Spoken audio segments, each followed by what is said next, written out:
En fait, moi, je suis la directrice de l'association Insoumise et Dévoilée et je suis auteure du livre Insoumise et Dévoilée et Burqa, la révolte d'Aïcha.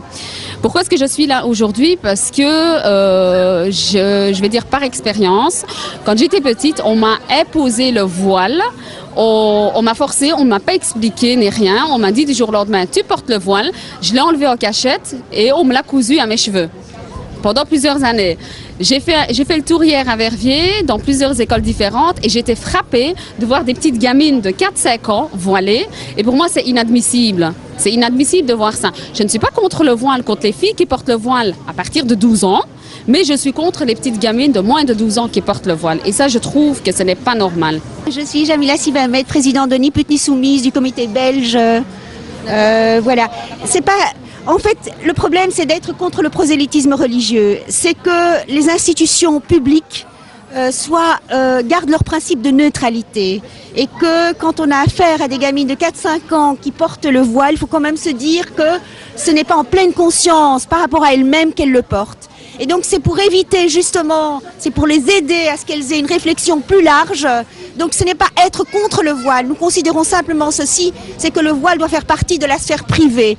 Et donc quand on dit qu'on est contre le foulard, non, nous ne sommes pas contre le foulard. Nous voulons juste être contre le prosélytisme religieux dans les institutions à service public. Voilà ce que nous voulons. Ça porte préjudice à l'institution publique ? C'est pas que ça porte un préjudice, c'est que c'est important de pouvoir avoir un socle de valeurs communes.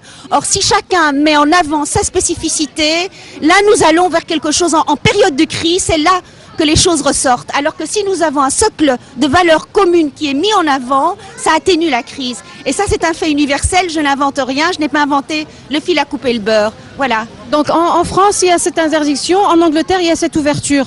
Quel est le meilleur système ? Ici, la Belgique est dans une espèce d'entre-deux. Nous ne sommes pas dans un modèle anglo-saxon, nous ne sommes pas dans un modèle jacobin, mais nous estimons que le politique doit prendre une décision pour justement éviter la ghettoisation de certaines écoles qui, elles, permettent le voile puisque tout est légué au règlement d'ordre intérieur et qu'il est important que nous puissions là avoir une uniformisation à un niveau fédéral, puisque la communauté flamande vient de prendre position par rapport au voile dans les écoles, ce que la communauté francophone devrait faire à l'heure actuelle. Pouvons-nous dire que l'islam, avec son propre voile, n'a plus sa place ici en Europe ? Ce n'est pas une question d'islam, parce que certains disent même que l'islam ne préconise pas l'obligation du voile. Donc c'est plutôt plus ce qu'il y a derrière cette symbolique qui est souvent une revendication politique et religieuse contre laquelle nous nous battons. C'est pas contre l'islam en soi, soyons clairs. 1, 2, 3, libérons nos filles, libérons nos filles, libérons nos filles, libérons nos filles, libérons nos filles, libérons nos filles, libérons nos filles. Pour vous, nos filles sont prisonnières ? Pour vous, nos filles sont prisonnières ? Ah bien sûr, les petites filles de 4-5 ans qui sont voilées, elles sont prisonnières, bien sûr. Elles n'ont pas choisi ça elles-mêmes. Ça, c'est sûr. Vous pensez qu'elles sont maltraitées dû à ce port du voile ? Ben, c'est une forme de C'est maltraitance. la vision que vous avez ? C'est une forme de maltraitance de les empêcher d'avoir une vie de petite fille épanouie, qui joue, qui a des contacts avec des garçons, sans être suspecte d'emblée de les provoquer ou d'être impudique. Oui, c'est tout à fait, c'est précoce, on n'a pas le droit de faire ça à un enfant. Donc pour vous, on peut porter le voile à partir de quand ? Ben, tout dépend dans quel endroit. Je veux dire, moi je suis assez critique par rapport au port du voile de façon générale, mais j'estime qu'il y a quelque chose de bizarre à autoriser une petite gamine à porter le voile, alors qu'on considère qu'elle est trop jeune pour avoir des rapports sexuels, pour acheter des cigarettes, pour consommer de l'alcool, pour voter, et elle serait donc en âge de lire le Coran et de l'interpréter toute seule. Je trouve ça assez étrange. Donc pour moi, je pense qu'il faudrait lier ça à la majorité. Et évidemment aussi restreindre ça à certaines fonctions, parce que pour moi, même une femme adulte n'a pas apporté de signe de conviction dans l'exercice de certaines fonctions bien particulières, comme une fonction d'enseignante ou de médecin. Donc là, je pense qu'il y a d'autres problèmes qui se posent. C'est dû à une peur, à une crainte, à quoi exactement ?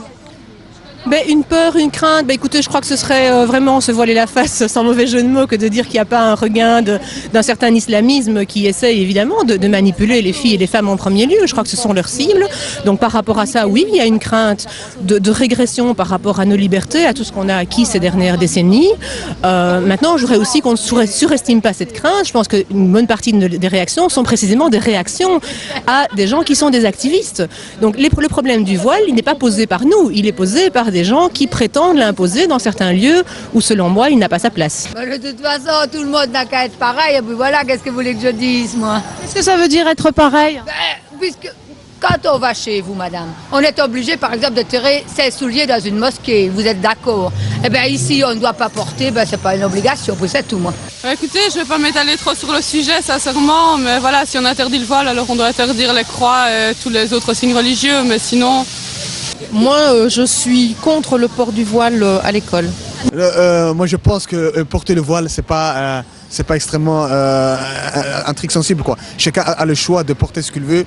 Donc, si ça ne dérange pas la sécurité du pays, moi, je ne vois pas pourquoi on interdit le port du voile, quoi. Moi, ma fille, je lui ai demandé qu'elle l'aimait pas, mais elle l'aimait.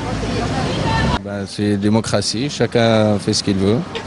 Comment vous sentez-vous en tant que Belge dans votre pays qui avait choisi cette religion? Il y a beaucoup de gens qui ne comprennent pas parce qu'en plus moi je suis mariée avec un Belge, donc ils sont encore plus perdus. Donc souvent ils pensent que c'est parce que je suis mariée avec un Arabe que je suis voilée, et quand ils comprennent que mon mari est aussi belge que moi, ils sont un peu perdus, ils ne comprennent pas spécialement qu'on puisse se mettre à pratiquer l'islam alors qu'on n'était pas d'origine arabe. Votre intention a été d'imposer le voile ou la pratique religieuse à vos enfants? Non, c'est une éducation religieuse que je pense. Par exemple, moi je fais partie d'une famille au départ qui est, on va dire, laïque, parce que à part baptisé, je n'ai pas eu d'éducation religieuse spécifique. Je pense que ça fait partie de la vie de chacun. Si vous êtes laïque, vous éduquez votre enfant dans la laïcité. Si vous êtes catholique, vous l'éduquez dans la religion catholique. Si vous êtes juif, vous l'élevez dans la religion juive. C'est pareil chez les musulmans. On les éduque. Après, c'est un propre choix, je pense. Quelle est ton opinion, toi, en tant que grand frère?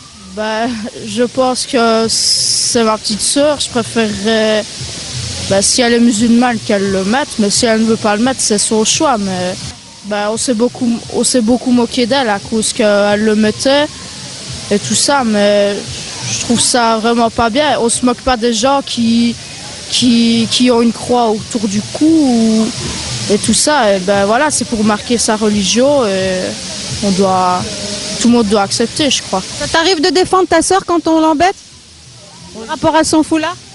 J'ai tendance à frapper, oui, mais j'aime pas qu'on se moque de ma sœur et ce sera pareil avec mon autre petite sœur si elle veut mettre le foulard.